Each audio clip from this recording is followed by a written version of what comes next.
Welcome back to Coffee and Conversation. So, Audie is in the kitchen eating the last of the cat food in his dish.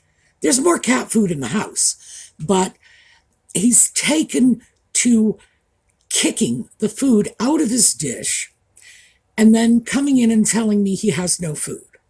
He's got plenty of food. It's just around his dish and not in it. So, in response, I have taken to scooping that food up and putting it back in his dish. And that's what he's eating in there. So he'll be out shortly because that will not be satisfactory. It will be necessary for me to go give him new food because, after all, that is like the central element of my life, dealing with the cat's food.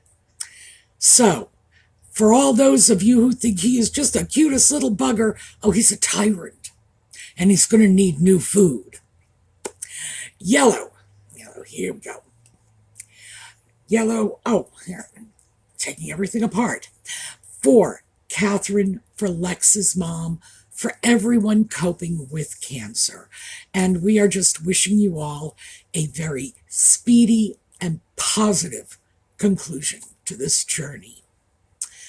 So, when we come back, we are going to talk about this strange holiday season that is upon us.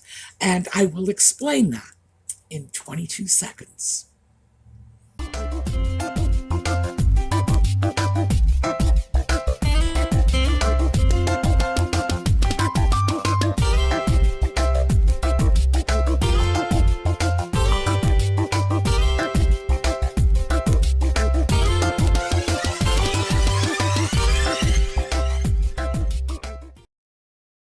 So what do I mean by strange holiday season? Well, this year I have noticed that there's like a malaise that seems to have set in the run-up to Christmas.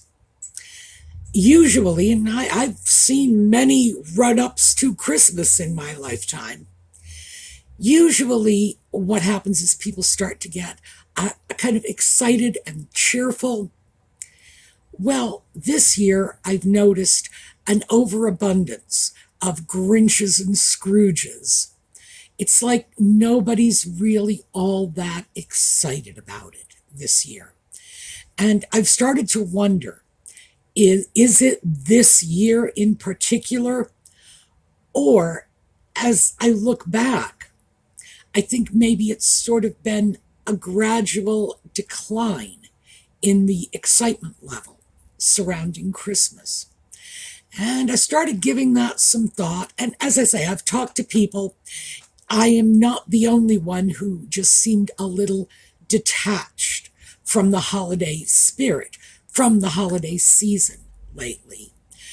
And looking back on it, yes, this has been a sort of gradual process that I think has just finally hit the point where it came to my attention this year. I imagine some of you have actually been on top of this and noticed this building for a while. I did not, which I attribute to the absence of small children in my house. Excuse me, did you want to come up? You can if you'd like. No, I'm not going to give you new food. All right, I have to go give him new food. I'll be back. Sorry about that brief interruption. I mean, it's not as if I didn't see it coming. Yes, he had eaten all of the food, so that not only was his dish empty, but the countertop around his dish was empty too, which is unusual. So yes, he's got his food. He may be back, and he may actually pay us a visit once that little cat belly is full. So where was I? Many of you, that's right, many of you may have witnessed this sort of building malaise, or maybe deflating is probably better, because building does imply things are getting bigger. This is sort of things are getting smaller. And I do think, to some extent, my lack of small children in my home makes me less sensitive to the impact of certain holidays. Christmas, Easter, Halloween, basically any holiday where you have children holding their hands out saying, "What are you going to give me today?" I have a cat who does that. I should probably be clued into it a little better. But I started to think about how long I have had a sense of this happening, and I'm not really sure. I am tempted to say 2020 because these days I'm blaming every single antisocial behavior on 2020, but I don't think that's it. I think it actually goes back a little further than that. So here's the thing. If I cast back in time and look at what Christmas was like when I was a child, it was magical. No two ways around it. Now, I had a major advantage that many people do not have. I was a child in Boston, meaning we had snow. And we also had a city that really went to town for Christmas. Let me show you. I just grabbed a few of these pictures, so let me just show you. This is just Boston decorated for Christmas back in the 1960s. And it's not just the 1960s, because this picture, this is Commonwealth Avenue, by the way. It's not a central shopping district. It's a residential street. And yeah, Boston takes Christmas seriously. When I was a child, we had something even more impressive than all the streetlights. One of the major department stores, and that's the store shown in this photo, Jordan Marsh, had a massive animatronic Christmas display called the Enchanted Village. It still exists, by the way, not in its entirety, but much of it still exists, although not in Jordan Marsh, which is no longer in downtown Boston, but it has been relocated. I have not seen it since the relocation. I don't think I want to. I think I'd rather keep that magic alive in my memory. But it was huge. It was like going on a Disneyland ride. And I was going to say, and this is before the days of Disneyland. No, not quite. This is actually contemporaneous with the establishment of Disneyland. So there was nothing else like it, period. You saw that, and it was just incredible. It was Santa's Village with the workshop and the bakery and the Mrs. Claus, and they were all in motion. So yeah, that was an advantage a lot of people did not have. I can remember being a child and spending one of my early Christmases. Okay, we got company. Here he is. One of my early Christmases in Miami with an aluminum foil Christmas tree with one of those colored lights shining on it. Boy, that was different. No snow. Didn't even have a winter coat. You just put on a sweater and you were fine. So, yeah, I understand that Christmas was different for many people. And I am keenly aware of the fact that I was one of the lucky few that had that storybook Christmas. But all right, well, come on over. But there were other things that contributed to it as well. First of all, the Christmas season started no earlier than the Friday after Thanksgiving. And that was basically the earliest point at which it could start. This whole Black Friday being the beginning of the Christmas season in terms of shopping had not been well established. The Friday after Thanksgiving was not even being called Black Friday with the retail connotations when I was small. That would come later. It was being called Black Friday because apparently the police were distressed by the number of shoppers wandering around on that particular day. So it was different. We didn't have the internet. It's true, we did have mail order shopping, but in general, that was a very small segment of the market. Most people, if they could get to a store to shop for Christmas presents, they did it. And I can remember, Christmas shopping in my household was everybody put their coats and their boots on and we all went downtown and we shopped and went to all the stores, looked at all the toys, saw all the decorations. It was huge. And without things like color television, because remember, everything was black and white then. So without color television, this was just beyond magical. It really was. And it would be many, many years before color TV was widespread. And many, many more years before online shopping became a thing. So at that point in time, the whole Christmas season was very different than it is today. People were crowded into downtown areas. Remember the police saying the day after Thanksgiving was Black Friday because of the shopping chaos? Yeah, everybody was in town beginning at earliest the Friday after Thanksgiving, but for many people, it didn't begin until the beginning of December. And it was condensed into 3 weeks until Christmas. Now, as soon as they are taking down the Halloween decorations, the Christmas decorations are going up in stores, and I have, in fact, seen them on store shelves side by side. In fact, I got the Christmas wreath that is out on my front door at a store that still had Halloween decorations all around, and I picked it up before Halloween. So we're dragging the holiday season out longer, and in so doing, we're kind of dissipating it. We're stretching it, and it's becoming weaker and thinner and more brittle, as does everything that gets stretched a little too much.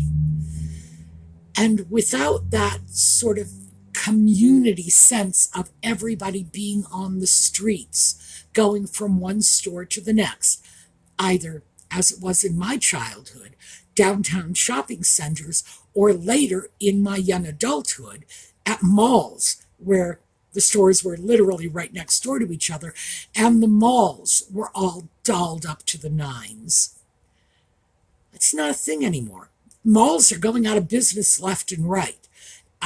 Shopping has changed, and most people will do at least some. For many people, it's nearly all of their shopping online. Now, I'm not going to criticize that because not everybody lives in a city. I don't, not anymore. If I wanted to go shopping, like recreationally, in my area, do it in person, I'd have like a dollar store, a Target, and Kohl's. Those are like the 3 stores I could easily access. Wow, that's not much. I would actually have to get on a train and go somewhere else to do my Christmas shopping. And it would be far enough away from home that I would have to spend the night wherever it was I was going. So it's very different. And certainly you just don't have the crowds of excited people, the parents bringing their children into the stores the way you did when I was young. They don't need to do that anymore. It's like you do not have to do what my mother had to do, which was stick feet into snow boots and heads into hats and hands into mittens and whatever else was involved in corralling a bunch of kids to shepherd them off downtown to go to stores. We didn't object, by the way, because remember, we had Jordan Marsh and the Enchanted Village to look forward to. But certainly in many areas, there were people who did not have that to lure their children out of the house. And it had to be unpleasant. So it's changed. It's not the way it was. It's spread out. It's stretched thin. The excitement and magic is not there. Seeing an animatronic display in a department store is nothing for kids who have grown up on these wildly interactive screen video games, just where they can control the action. Oh, that's even, I couldn't control what was going on at the Enchanted Village. If I didn't like what Mrs. Claus was baking in that kitchen, it's not as if I could change it. Kids today are used to being able to picking up that mouse or the joystick or, gosh, I'm giving my age away, whatever it is they use to control their screens. And they can make Mrs. Claus put something else in that pie. They're used to that. They're used to a higher level of control over their entertainment. And the magic has disappeared. It is inevitable because technology is our new magic. The internet, everything the internet brings to us and just sort of deposits in our laps, just hands us and says, look, this is what your new scope of entertainment is. So I have to say, I think that this is probably the result of the natural progression of technology, and like many other things that were very special and very magical from our childhoods. You know, the first time you actually used a payphone on the street, the kids today have never seen a payphone. They do not know what it is. You say a payphone, it doesn't register with them. Things like first train ride, first bus ride. Kids today have grown up with all of this technology.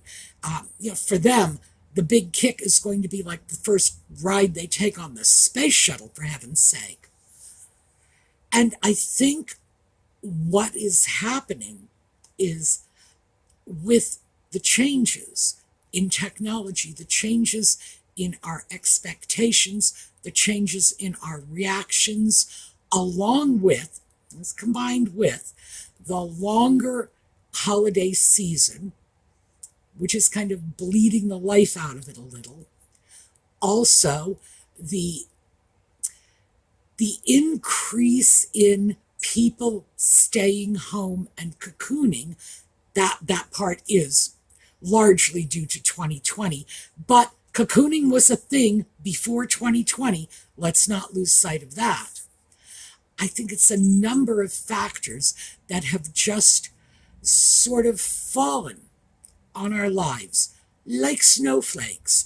And before you know it, you're up to your knees in snow and you simply can't walk down the path anymore.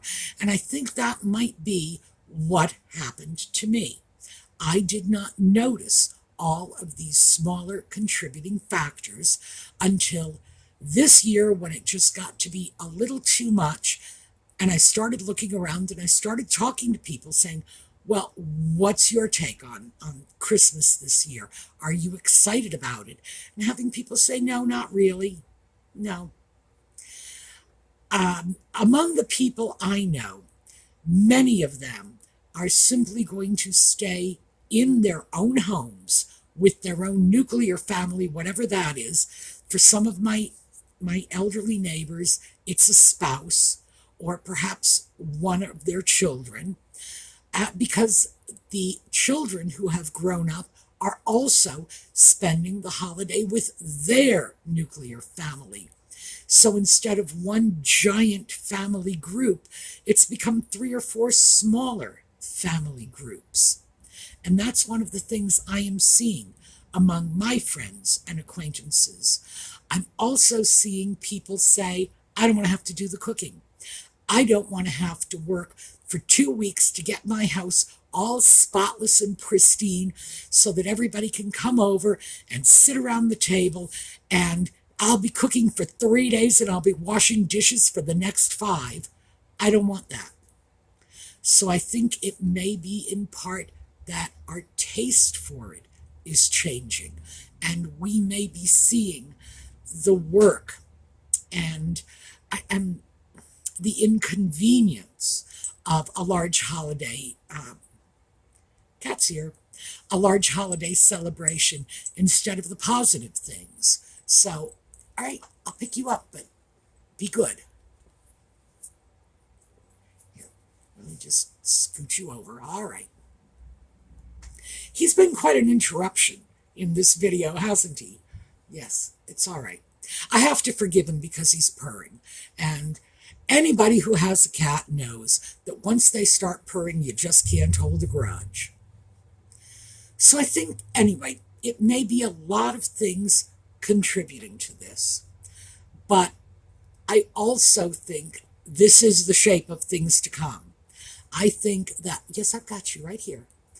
Whatever magic I associated with the holiday as a child is gone for good. It's not coming back. I just don't see that happening.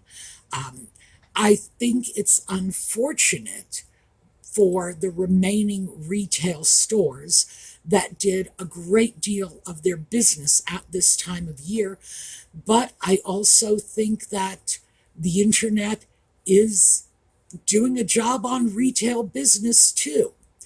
So I think it's a combination of factors that is producing a very different Christmas time landscape for all of us. Now, hopefully, the new Christmas landscape, whatever emerges from this, will be wonderful and exciting. I mean, I certainly hope so, because there are many generations of children yet to come who shouldn't be denied a little bit of magic in their lives.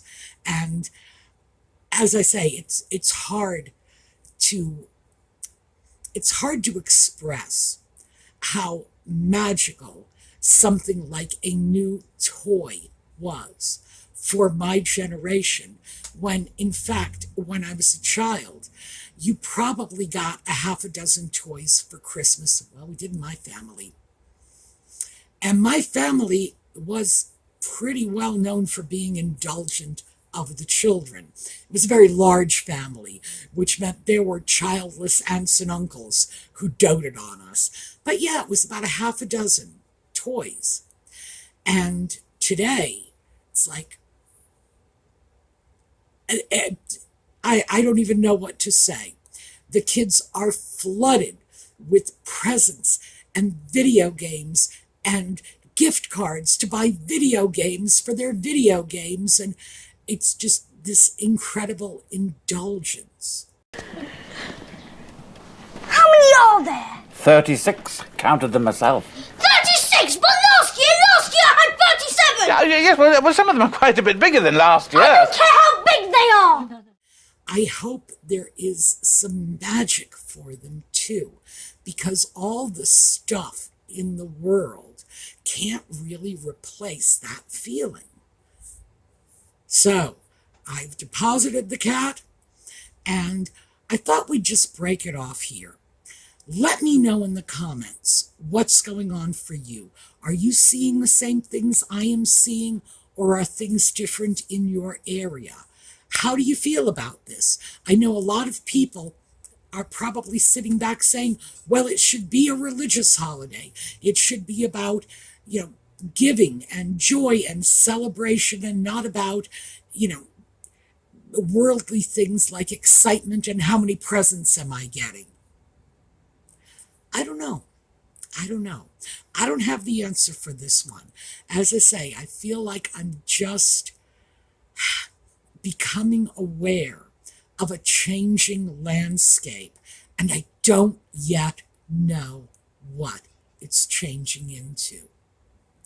So, we're going to break off. We're going to take a look at a slideshow on the way out. I hope to see you next time. In the meanwhile, have a terrific day.